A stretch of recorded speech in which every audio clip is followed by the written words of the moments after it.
그날 아하수에로 왕이 유다인의 대적 하만의 집을 왕후 에스더에게 주니라. 에스더가 모르드게는 자기에게 어떻게 관계됨을 왕께 아뢰었으므로 모르드게가 왕 앞에 나오니 왕이 하만에게서 거둔 반지를 빼어 모르드게에게 준지라. 에스더가 모르드게에게 하만의 집을 관리하게 하니라. 아멘. 살아계신 하나님의 말씀입니다. 오늘은 하나님으로 사는 인생 9번째 시간이죠. 새 역사의 날에라는 말씀의 제목으로 함께 깨닫고 은혜를 누리기를 소망합니다. 여러분, D-Day라는 말을 들어보셨나요? D-Day.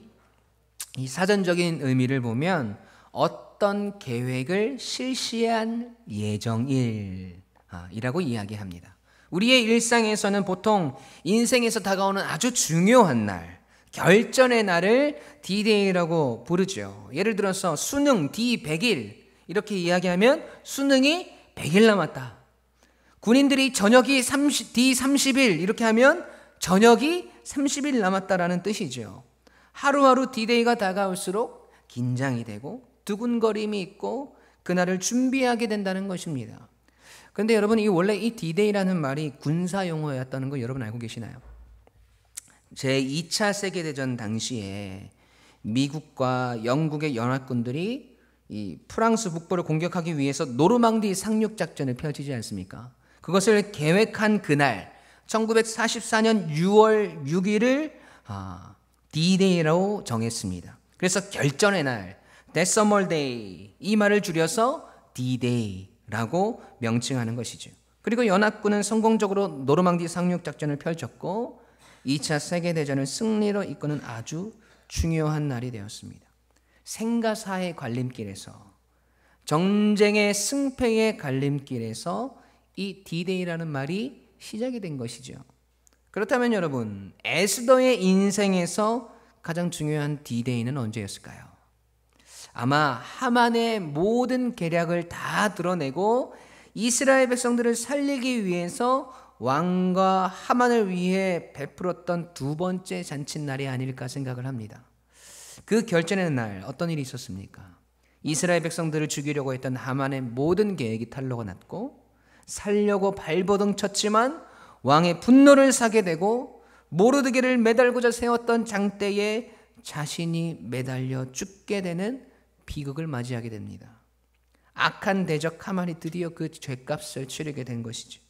이제 하만이 죽었으니 모든 이야기가 맞춰진 것 같습니다. 하지만 여전히 계속되어지는 하나님의 간섭하심과 하나님의 백성들을 높이시는 하나님의 새로운 역사, 새로운 역사의 날들을 우리는 계속해서 말씀을 통해서 바라보아야 합니다.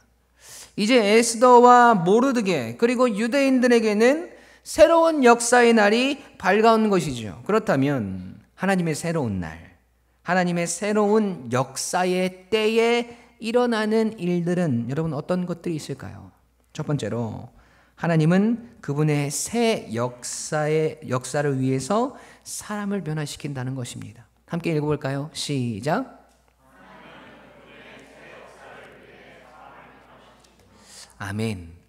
여러분, 하만이 죽고 에스더와 하만에게 그리고 이스라엘 백성들에게 새로운 날이 찾아왔습니다. 전적인 하나님의 주권과 그의 섭리에 의해서 이 날이 도래했음을 우리는 너무나도 잘 알고 있습니다. 한 사람에게는 생명의 날이었고 한 사람에게는 죽음의 날이었죠. 이전에 생각할 수 없었던 새로운 날이 밝아오는 것입니다.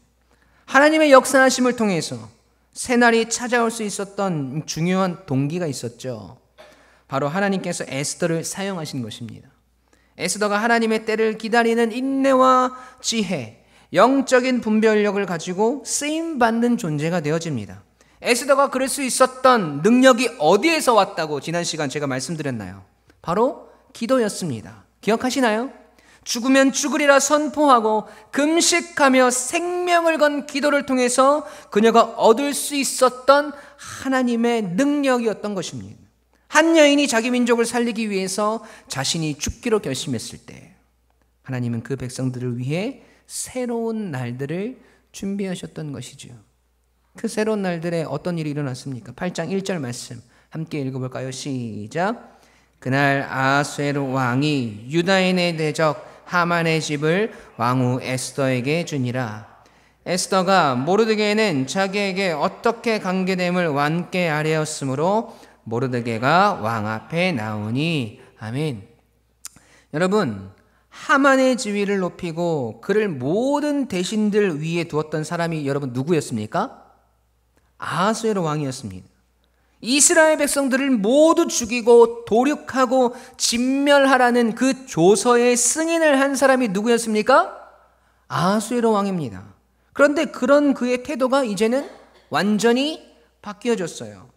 모두 죽어도 전혀 상관없던 유대 민족이 이제는 사랑하는 아내의 민족임을 알게 되었고, 생명의 은인인 모르드게 또한 유대 민족임을 알게 되었다는 거지요. 이렇게 아하수에로 왕의 태도가 바뀔 수 있도록 모든 환경을 열어가신 분은 누굽니까? 네, 우리 하나님이시죠. 하나님께서 하신 것이죠. 여러분, 사람의 마음을 바꾼다는 것은 쉬운 일이 아니에요. 우리가 살아가다 보면 저 사람은 참 안 바뀌어. 어쩜 저렇게 한결같이 안 바뀔까? 평생 안 바뀔 거야 하는 사람들을 여러분 얼마나 많이 만납니까? 바꾸려고 해도 안 되는 사람들이 있잖아요. 그리고 사실 우리가 그런 존재들이지 않습니까? 우리 참 안 바뀌잖아요. 예수님의 12 제자 중에서도 참 안 바뀌는 사람이 있었습니다. 저는 이 베드로를 좀 주목하고 싶은데요.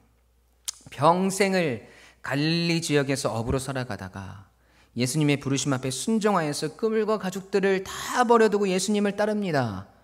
예수님의 공생의 3년의 시간 동안 예수님을 가장 가까이서 보필하고 가르침을 따랐습니다. 그런데 참 안 변했어요.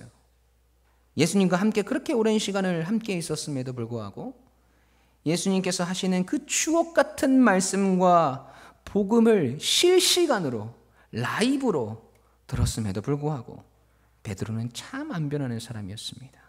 내가 너를 사람을 낚는 어부가 되게 하리라는 이 예수님의 말씀이 주님과 함께 있는 그 시간 동안 절대로 베드로에게 이루어지지 않는 일이었다는 거죠. 의리 있고 우직한 면은 있었지만 그의 연약함과 인간적으로 부족한 모습들을 우리는 쉽게 찾아볼 수가 있습니다. 풍랑이 이는 바다 위를 걸어오시는 예수님을 보고 모든 제자들은 다 두려워 떨고 있었지만 베드로가 뭐라고 말합니까? 주님이시거든 날더러 오라 하소서 라고 고백하고 믿음이 충만한 모습으로 무리를 걸었지만 일렁이는 파도와 바람 앞에 그는 무너지고 말았습니다. 예수님께서 잡히시던 날 밤 예수님을 보호하기 위한 충심은 확실했지만 여전히 베드로 속에 남아있는 그 욱하는 성격이 말고의 길을 자르는 참사를 일으키고 말았습니다. 마가의 다락방에서 제자들과 예수님께서 최후의 만찬을 하시면서 이 중에서 나를 팔자가 있느니라 라는 말씀 앞에 노발대발하며 절대로 예수님을 배신하지 않겠다고 호언장담했지만 그는 예수님을 3번이나 부인하고 저주했습니다. 자신의 잘못을 회개하며 눈물을 흘렸지만 거기까지였습니다. 그는 다시 자신의 고향으로 돌아가서 힘없이 고개를 잡으며 하루하루를 살아갑니다. 수많은 주님의 이적들을 경험했고 주님의 말씀의 능력도 경험했고 날마다 주님과 동행하며 주님의 곁에 있었지만 여러분 베드로는 변하지 않았습니다. 그런데 그런 그가 언제 변했습니까? 부활하신 주님을 만났을 때, 부활의 주님을 만난 후에 그의 삶을 완전히 변했습니다. 주님을 인격적으로 경험하고 주님의 하신 말씀을 자신의 눈으로 확증하고 난 후에 그의 인생은 변하기 시작했습니다. 부활의 증인으로서의 삶을 살아가기 시작합니다. 오순절 마가의 다락방에서 성령을 체험하고 성령 충만한 그리스도인이 되어집니다. 생명을 바쳐 주님의 복음을 전하는 사도로 초대교회에 가장 영향력 있는 하나님의 사람이 되어집니다. 도저히 변할 것 같지 않던 베드로, 그가 변할 수 있었던 결정적인 이유는 그가 부활하신 주님을 만났다는 것이고 성령님을 만났다는 것입니다. 하나님을 경험하고 나니까, 하나님이 그와 함께 하시니까 그의 이전에 연약하고 부족했던 그 모습은 모두 사라지고 하나님께 붙들림 받은 능력의 종으로 쓰임받습니다. 하나님께서 베드로를 쓰시고자, 명확한 하나님의 살아계심을 보여주시고자 그 인생을 이끌어 가시는 모습을 우리는 보아야 합니다. 하나님께서 하시니 그런 베드로도 변하여졌다는 것입니다. 그 모든 상황이 그렇게 될 수밖에 없게끔 모든 여건과 관계와 사건들을 이끌어 가신 하나님이 계시다는 것이죠. 여러분, 아하수의 왕도 마찬가지입니다. 그가 원래부터 호탕한 사람이거나 누군가에게 나라의 절반이라도 내어줄 정도로 배포가 크거나 한 사람이 아니었다라는 것이죠. 물질의 눈이 어두웠던 사람이었고 그 사람의 겉모습만 보고 판단해서 나라의 수상자리까지 내어주었던 분별력이 없던 사람이었고 몇 개월 동안을 잔치를 열 만큼 풍류를 즐기고 자기 과시와 탐욕에 가득한 사람이었습니다.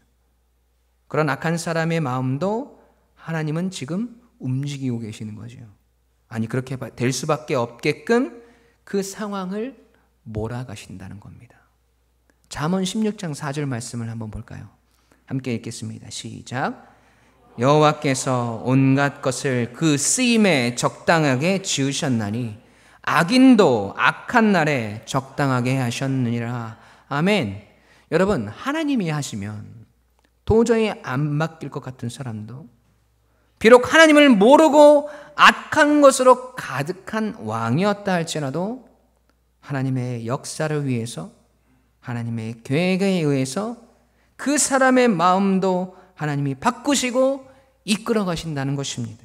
여러분, 사람이 바뀐다는 것은 분명히 어려운 일입니다. 그러나 한 가지 변하지 않는 진리는 무엇인가요? 우리 하나님이 하시고자 하신다면 가능하다는 것입니다. 여러분 주위에 혹시 참 안 변하는 사람들이 있습니까?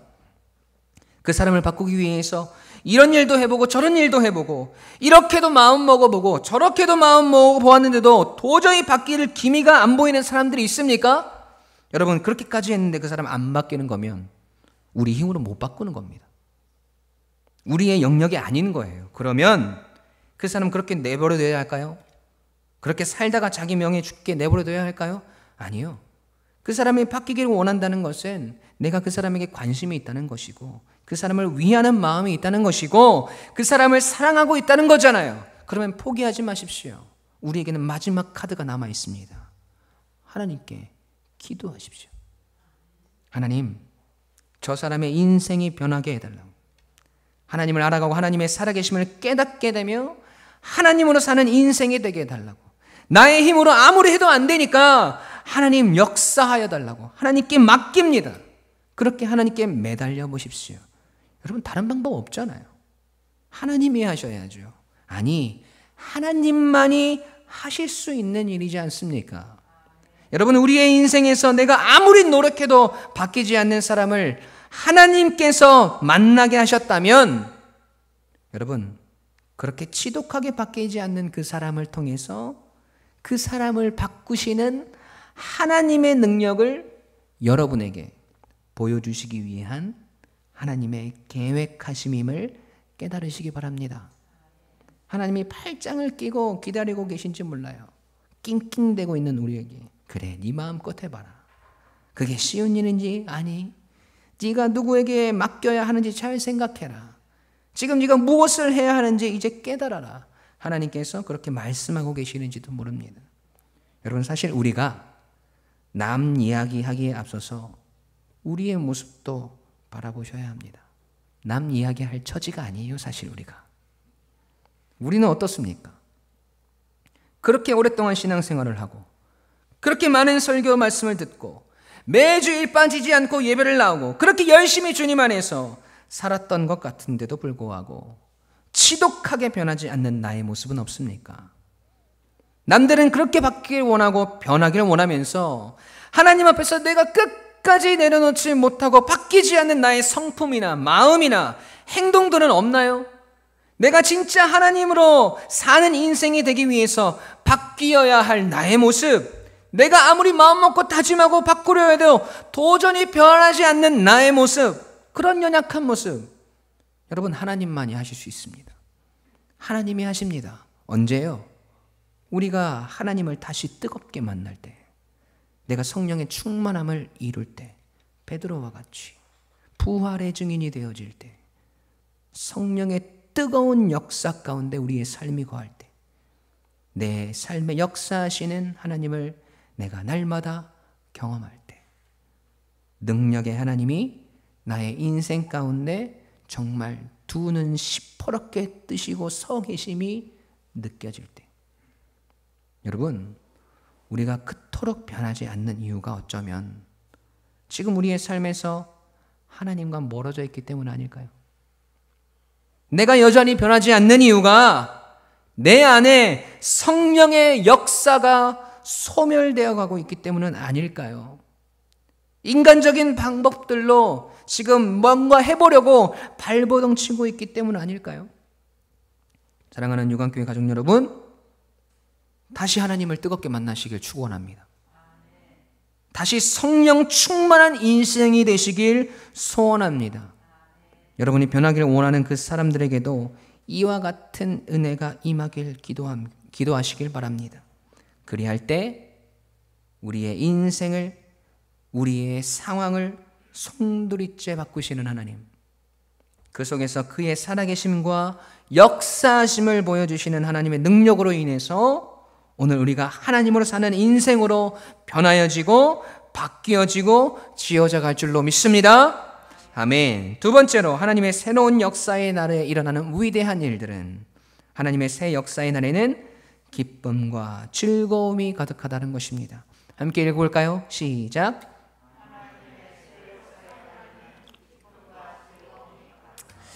아멘.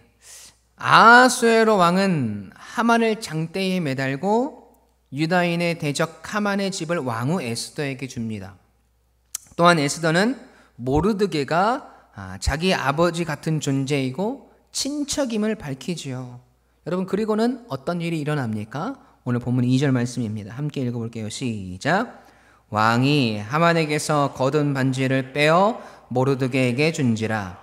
에스더가 모르드게에게 하만의 집을 관리하게 하니라.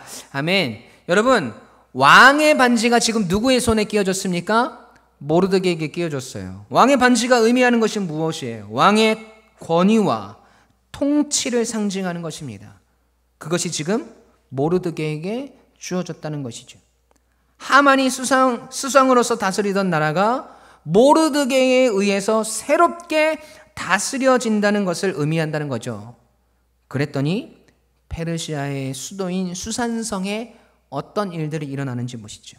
에스더 8장 15절 말씀입니다. 함께 읽습니다. 모르드게가 푸르고 흰 조복을 입고 큰 금관을 쓰고 자색 가는 배 옷을 입고 왕 앞에서 나오니 수산성이 즐거이 부르며 기뻐하고. 아멘. 여러분, 이 말씀을 우리가 그냥 읽으면 당연한 일 같아 보여요. 악한 꾀를 내었던 하만이 죽고 충직하고 정직한 모르드게가 수상으로 세워졌으니까 수산성 안에 사람들이 기뻐하고 유대인들이 기뻐하고 즐거워하는 것은 당연한 것이라고 생각할 수 있습니다. 그러나 하만이 수상으로 있을 때의 상황과 모르드게가 수상으로 있는 지금의 이 상황을 비교해 보면 굉장히 재밌어요. 그 속에서 우리는 하나님의 놀라운 은혜를 발견하게 됩니다. 에스더서에서의 최초로 왕의 반지가 하만에게 끼워졌던 때로 한번 가보시죠. 에스더 3장 10절 말씀입니다. 함께 읽겠습니다. 왕이 반지를 손에서 빼어 유다인의 대적 곧 아각 사람 함무다다의 아들 하만에게 주며. 아멘. 왕이 하만에게 반지를 주었습니다. 악한 마음을 품고 악한 생각을 가지고 악한 행동을 하기 위해서 그 반지를 이용하려고 했던 하만이 반지의 주인이었을 때는, 여러분, 페르시아가 도성 수산이 어떤 모습이었을까요? 에스더 3장 15절 말씀 시작. 역절이 왕의 명령을 받들어 급히 나가매 그 조서가 도성 수산에도 반포되니 왕은 하만과 함께 앉아 마시되 수산성은 어지럽더라. 아멘. 여러분, 수산성이 어떻습니까? 어지럽더라 라고 합니다. 하만이 수상이 되고 그의 분노로 인해서 또 모르드게를 죽이고 모든 유다인들을 죽이려는 악한 마음이 현실되어 도성 수산에 선포되었을 때 여러분, 수산성은 혼란과 어지러움을 경험하게 됩니다. 이스라엘 백성들만 그 혼란을 겪은 것이 아니라 수산성에 사는 모든 사람들이 혼란을 경험하게 됩니다. 여러분, 이것이 하만의 통치의 결과이지 않습니까? 그런데 그 반지의 주인이 모르드게로 바뀌었습니다. 그때 수산성은 어떻게 되었다고요? 8장 15절 말씀. 수산성이 즐거이 부르며 기뻐하고. 너무나 대조되는 내용과 결과이지 않습니까? 에스더 8장 15절에서 기뻐하고의 히브리 원어가 샤마흐예요. 샤마흐. 뭐라고요? 샤마흐. 그 뜻이 이래요. 유쾌하다, 기쁘다, 즐겁다. 그리고 한 가지 뜻이 더 있습니다. 원기를 돋우다의 뜻이 있어요. 즉 회복의 역사를 이야기합니다. 어지럽고 혼란스러웠던 도성 수산이 모르드게로 하여금 기쁘고 즐거워하며 원기를 돋우는 것처럼 회복의 역사가 일어났다는 것이에요. 여러분, 이것이 하나님의 새로운 역사의 때에 일어나는 일들입니다. 하나님의 선하신 영향력이 우리 인생 가운데 침투해 들어오고 그 영향력으로 우리의 인생이 변화해지고 하나님의 새로운 역사의 현장에서 쓰임받는 사람이 되어질 때 우리의 인생과 그 주변의 모습은 즐거움과 기쁨이 넘쳐납니다. 구원의 감격과 샤마흐, 원기를 돋우는, 다시 회복되는 그 은혜들로 인해서 소망이 넘쳐난다는 것이죠. 여러분, 잠언 12장 6절과 7절 말씀 함께 보실까요? 함께 읽습니다. 시작.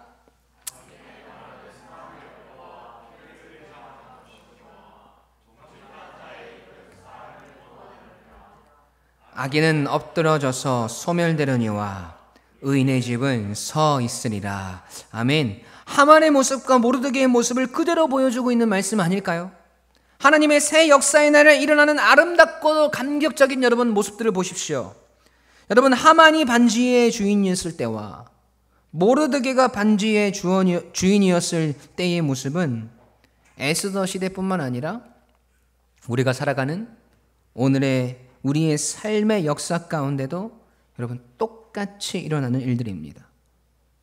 여러분, 육신의 지배를 받고 자신의 욕심과 탐욕이 지배하고 있는 우리의 삶이라면 그 삶의 주변은 언제나 혼돈으로 가득할 것입니다. 어지러운 일들이 계속해서 일어나게 될 것입니다. 그러나 하나님의 지배를 받고 성령의 지배를 받는 우리의 삶이라면 그 삶의 주변은 기쁨과 회복, 샤마흐의 역사가 일어나게 되어 있습니다. 우리 하나님께서 그 삶을 분명히 그렇게 이루어 가십니다. 여러분, 믿으십니까? 아멘. 그렇다면 이제 우리의 인생을 돌아보십시오. 나의 주변에서 어떤 일이 일어나고 있는지를 보시기 바랍니다. 나와 함께하는 사람들이 어떤 모습으로 살아가고 있는지를 여러분 한번 보세요. 단 한 사람의 영적인 영향력 아래에서 도성 전체의 모습이 확연하게 차이가 나는 모습을 보십시오. 오늘 여러분이 영향력을 끼치고 있는 그 자리에서 오늘 우리가 어떤 모습으로 서 있는가? 오늘 나에게 끼워진 반지가 어떤 영향력을 행사하고 있는가를 보셔야 한다는 거예요. 하나님께서 그 모든 상황과 환경들을 이끌어 가시지만 분명한 것은 그 속에서 우리가 행사하는 영향력들이 선한 것인가 아니면 악한 것인가를 확인하시고 하나님으로 사는 인생으로서의 책임과 의무를 오늘 여러분의 인생에서 행사하셔야 한다는 것입니다. 여러분, 그거 아세요? 여러분은 여러분이 생각하는 것보다 훨씬 더 많은 영향력을 주변 사람들에게 끼치고 있다는 사실. 여러분 그거 잊으시면 안 돼요. 여러분이 그냥 흘려 지나가는 표정 하나가 옆에 사람들에게, 내 공동체에, 우리 교회에 영향력을 미칠 수 있습니다. 여러분이 생각하는 것보다 여러분의 주변은 훨씬 더 주의 깊게 하나님의 백성으로서 살아가는 여러분을 주목하고 있다는 사실을 여러분 잊지 마셔야 합니다. 하만과 모르드게에게 끼워졌던 그 반지, 오늘 여러분에게도 역시 끼워져 있습니다. 그 반지는 여러분의 삶에서 행사할 수 있는 능력과 권세와 영향력입니다. 그 모든 것들이 어디서부터 비롯되어 있는지, 내가 오늘 어떻게 그 능력을 행사하고 있는지를 바라보시고 하나님으로부터 비롯되어진 그 선한 영향력들을 통해서 성령께서 주시는 능력과 권세로 여러분의 삶의 자리에서, 여러분의 가정에서 믿음으로 걸어가는 그 길 위에 기쁨과 즐거움이 넘쳐나며 샤마흐의 역사가, 회복의 역사가 일어나며 감사와 찬송이 넘쳐나는 귀하고 복된 인생 되시길 주님의 이름으로 간절히 축원합니다. 아멘.